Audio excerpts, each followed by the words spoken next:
What's up, YouTube? It is your boy JB, and we are here today with the review for Sistas on BET.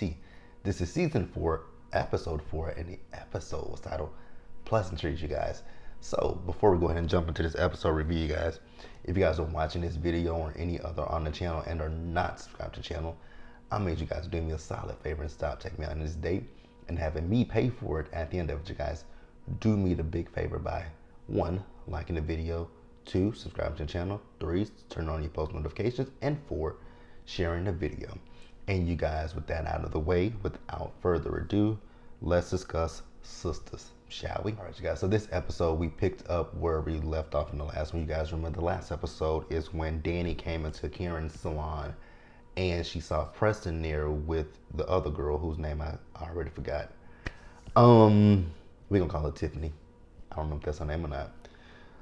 So the thing that I have an issue with is Danni showing up to the salon. You and Preston just ended things you just ended things with Preston, right? So I don't know why you're showing up to the salon and your feelings about him being with this woman. So, and Preston, I don't know why you were tripping over your words. You should have said to Danni, like, hey, Danni, how you doing? Like, when she asked you questions, you should have said, why are you here, Danni? Like, I'm with this lady. You and I ended things, so what's going on here, Danni? But instead he was tripping over his words, right? So she says, so what's going on here? He says, we're getting ready to go on a date. So she says, can I talk to you for just a minute? And the woman's like, a minute. So Danni and Preston went into the broom closet or Karen's office, right? Once again, I don't understand why we are doing this. Like I've been saying from the beginning with Danni and Preston, I feel like Danni needs to convey what she wants to him, right? It's okay to say, I like you. I want to see where things go between me and you, but I also want my space at the same time, right? Like, you don't have to call me every day. You don't have to come over to my apartment every day. Like, it could be a day or two that goes in between us seeing each other or talking to each other, right? It doesn't have to be every day. I mean, in the beginning, that's typically how you do a relationship, right? You know, you text each other all day, every day.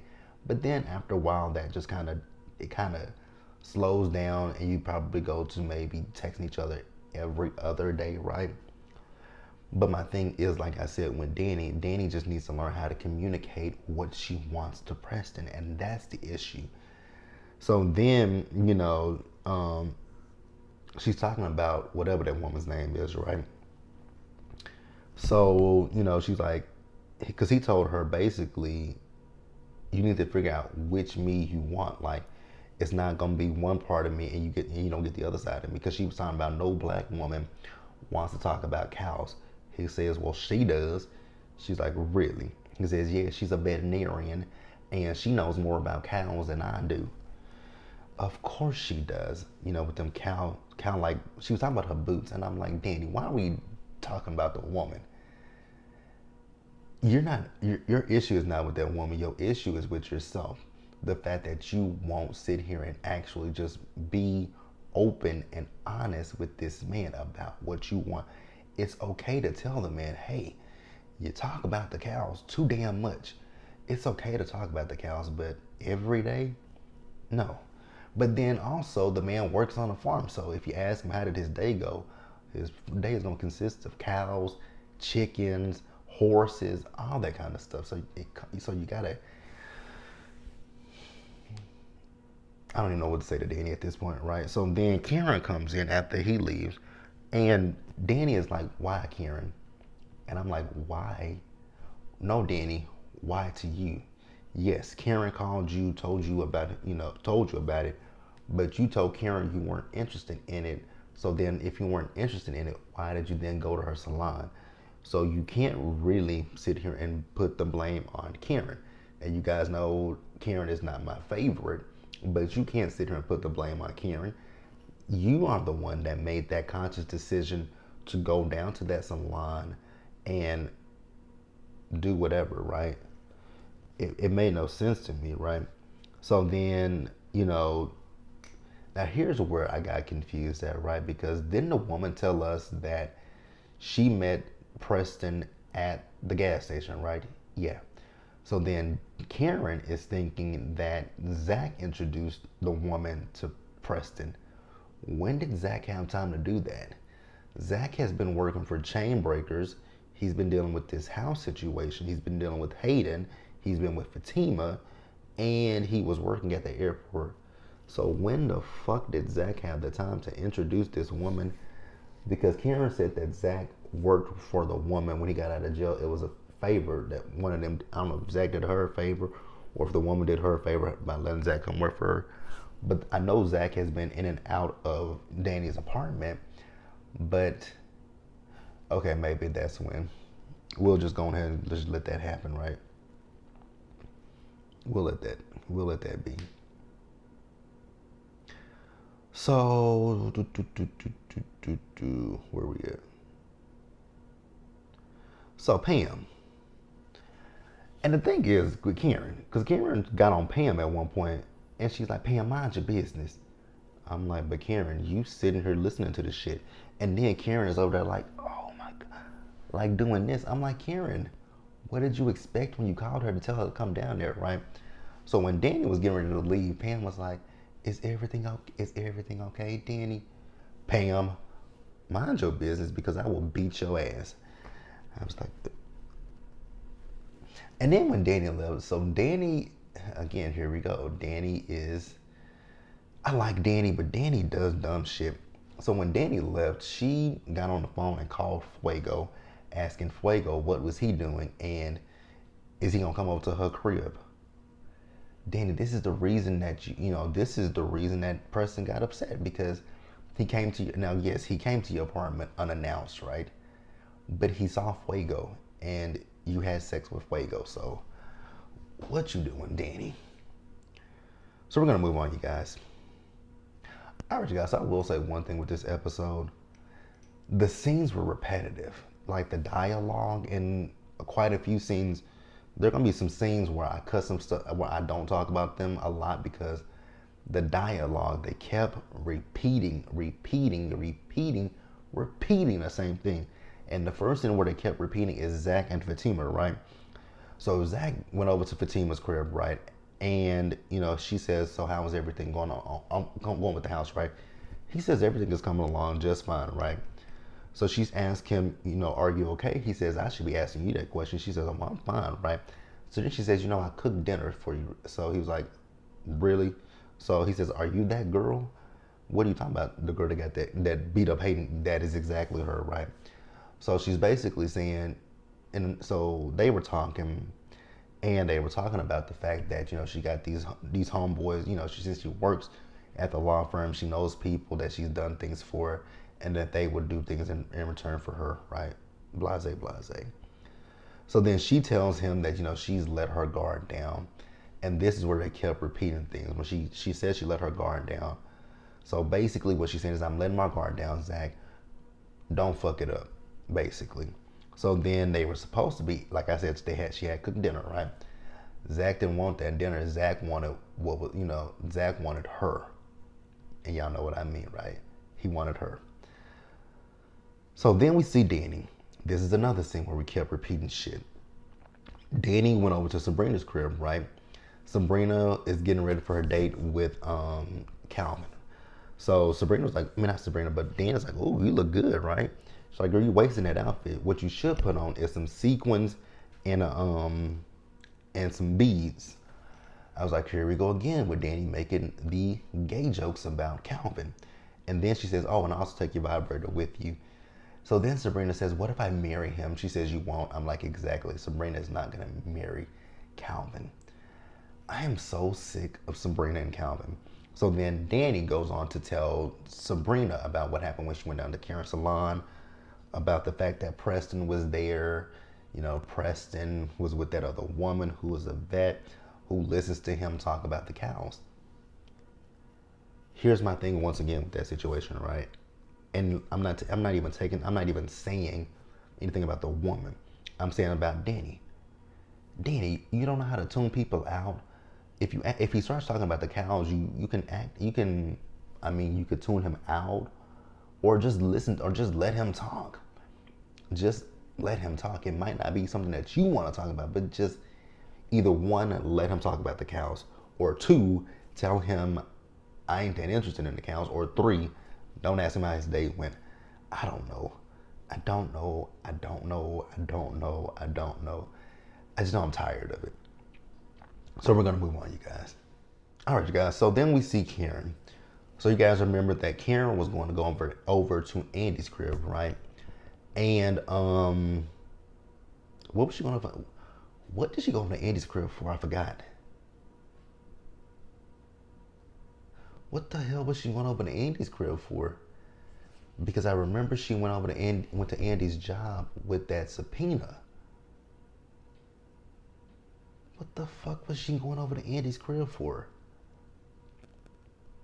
If you guys remember why she was going over to Andi's, I have forgot that quick. What was she going over to Andi's place for? I think, I'm not even going to sit here and try to make up a lie. Because I can't. Was she going over? She was not going over to Andi's house to talk about that subpoena, was she? I forgot. I mean, I remember she was at the salon. Her and Andi were on the phone, and she told Andi, she told Andi to come down to the salon, but then she said, "Forget it, I'll just come to you." But what was she going over there for? Y'all will let me know in the comment section below, right? So once Karen got there, Andi offered Karen a drink. She says no. Then she says, "Vape pen?" No. She's like, "Why are you so sober?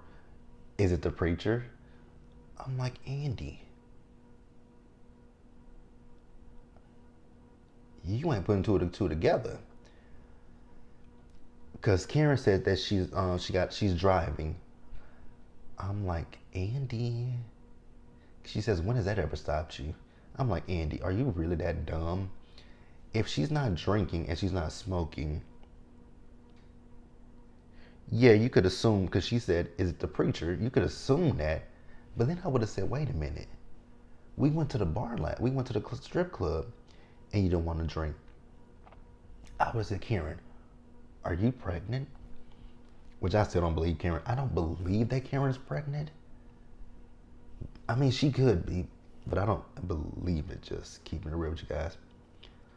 So then, when she's asked her, was it the preacher? Karen says, "I haven't talked to him, but I really do want to talk to him. I miss him." And Andi was like, "Well, if you miss him, reach out to him. Please don't. Please don't." No, I'm just kidding with you guys. She can. Well, no, don't reach out to him, right? Because his thing was, once you're over Zach, which she's not, I don't think she's going to be over Zach. Ooh, I wonder what is going to happen with Aaron, right? Because if Karen is actually pregnant, you can't hide that. So you're going to eventually have to tell him, "I'm pregnant by Zach." But knowing Aaron is probably going to say, "Okay, I'll be there for you and the child." I wouldn't be surprised if he says that, right? So then they start, they're talking, Karen told Andi she saw the car, right? The Rolls Royce. So Andi's like, what? I'm just going to send it back to him tomorrow. And they were talking about taking a test drive. So they eventually go and take a test drive, you guys. That scene right there with the test drive. We gonna talk about it. So Sabrina, you guys remember, she's going on a date with Calvin, right? So she showed up over to Maurice's crib. So Maurice comes, so she opens, Calvin lets her in. She comes in and Maurice was like, "So did you set this up? Me and him? Me and her?" I don't know what I don't know what that person's pronouns are, so like, did you set this shit up? Sabrina, you know me, and you know the kind of men that I like, right? She was like, "Yeah, I know the kind of men that you like, but I thought that this would be something different."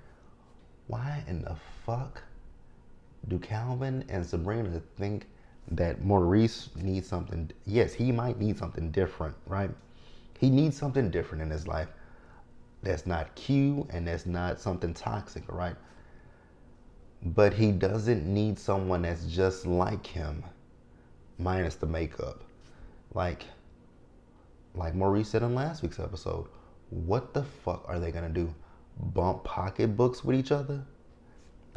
Like, what are they gonna do? Bump pocketbooks? And at this point, Sabrina and Calvin are trying to get out the apartment. Like, you guys have fun. Again, what are they gonna do? Are they gonna go buy a dildo and bump pocketbooks with each other? Read the room. Let's move forward, you guys. I actually think we're getting ready to wrap up the episode, you guys. We are. Now, this is one of the scenes that annoyed me in this episode. Like, if there was a scene that annoyed me in this episode, it is this one. So we see Andi and Karen. They're out driving. I noticed that Andi set them bags in the back of their car. I'm like, so them, and the top was down. So I'm like, so them bags didn't just fly out the window, fly out the window, fly out the window, fly out the window. Because there were a lot of bags in the back of that car. So I'm like, and she's like, and they were getting pulled over by the cops. She's like, I wasn't speeding, so I don't know why we're getting pulled over. So they get pulled over, right? So then the cop comes up to the door. He tells Andi to, license and registration. She says, I didn't do anything. I wasn't speeding. And then Karen's like, yeah, you don't know what you're doing. She's a lawyer. So he tells both of them to step out the car. And they got out the car. Then when they got out the car, you see the passenger side door open and then the two doors on the back open. And some cops get out. And they start singing this song talking about he's sorry and he wants you back. I was like, are you serious? And Andi thinks it's funny and cute because she's singing the song. And the cop said, here's the phone, he wants to talk to you. Cameron says, take that phone back. Like, she ain't talking to him. Fake ass cop. And I was like, fake ass cop? So that's not a real cop car and these are not real cops? This is, what kind of elaborate scheme is, like, so Gary really wasted money hiring actors to portray cops. But what I'm also tripping out about is this damn car. This car has cop emblems all over it, and it has the lights on it. So Gary went all out and did that shit. Andi, run. This man is telling you who he is. He's controlling as hell. And Andi is singing this damn song. I'm like, and I was with Karen. Stop singing that song. But you think it's cute and you're gonna go back. I told you guys Andi was gonna go back to, I told you guys that Andi would eventually find her way back to Gary.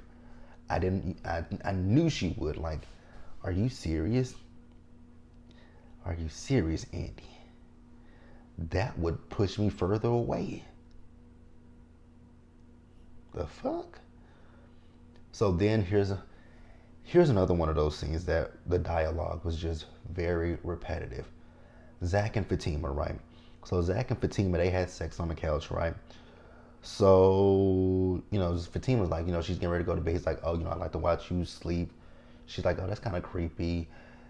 Now that I know that you watch me sleep, I'm a slob on you or some stuff like that. Slobber, not I had to catch myself when I said it. Slobber on you. Not in a sexual way, but drool. That's better. But where we at? So he tells her he's getting ready to go out and play basketball at 10 o'clock at night. I'm like, where the fuck you going to play basketball at 10 o'clock at night? Nothing's open. Like, no gym. Well, gyms are open, right? But I don't think a gym with a basketball court is going to be open at 10 o'clock at night. And then you can't go to, parks close at night. And if you look at the preview for next week's episode, they are literally at a park. I'm like, y'all are black men at a park. Y'all do know that parts close and open in the sun, close when the sun sets. Sunrise, open, sunset, it's closed. But y'all black asses at a park playing basketball. Okay, whatever. So here's the repetitive part, right? Because she felt some type of way. Because I would be thinking the same thing, because it's the same thing that Gary does to Andi, going to the gym. Where are you playing basketball at 10 o'clock at night? But he's telling her to trust him. Like I said, it was repetitive, so I'm not going to dig deep into it, right? Now, here's a scene that took me out, that had me crying, laughing. So Sabrina and Calvin, they're on their date, right? So then this guy by the name of Bayo or something like that, he comes over. Now, before that, they were talking about how mad Maurice was with both Calvin and Sabrina. So then the guy, he saw Sabrina, I guess, at another branch at one point. He starts flirting with her, and Calvin was like, she's on a date. He said, is there someone else here? He said, she's on a date with me. And the guy was like, oh, my bad. My friend over there told me to come, shoot my shot at you. And he was just, he convinced me that, and he said, convinced you of what? He said, never mind. I knew exactly what he was saying. His friend convinced him that Calvin was gay. And I'm sorry, Calvin, you got on the blouse.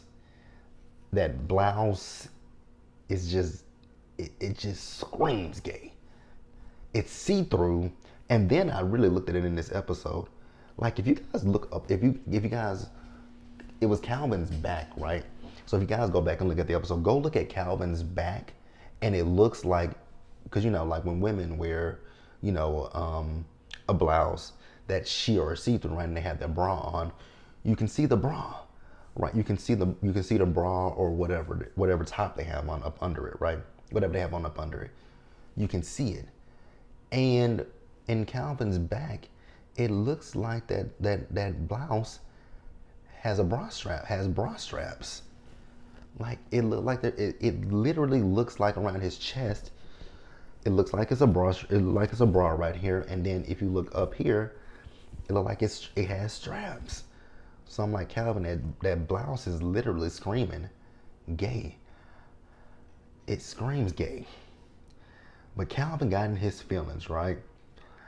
And Calvin was like, man, fuck them. Fuck these bitch ass niggas. I was like, Calvin, do you remember the last time you got into a fight with a man? What happened? When Jacoby punched you, you twirled around and passed out. See, the good thing for you in that situation was you were in that empty ass bank. But you're in a restaurant at this point, my dude. And if you twirl and pass out this time, it's going to be embarrassing. Very, very embarrassing. So Calvin punches the guy, and the guy kicked him and punched him. I'm like, Calvin, this is the second time you done got your ass beat.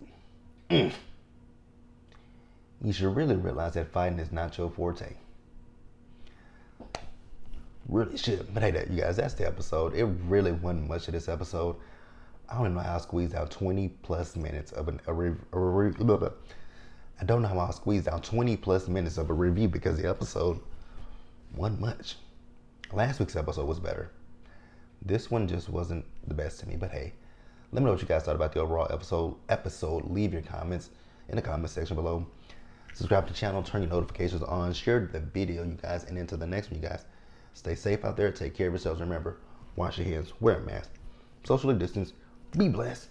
I'm gonna see you guys later. Peace out.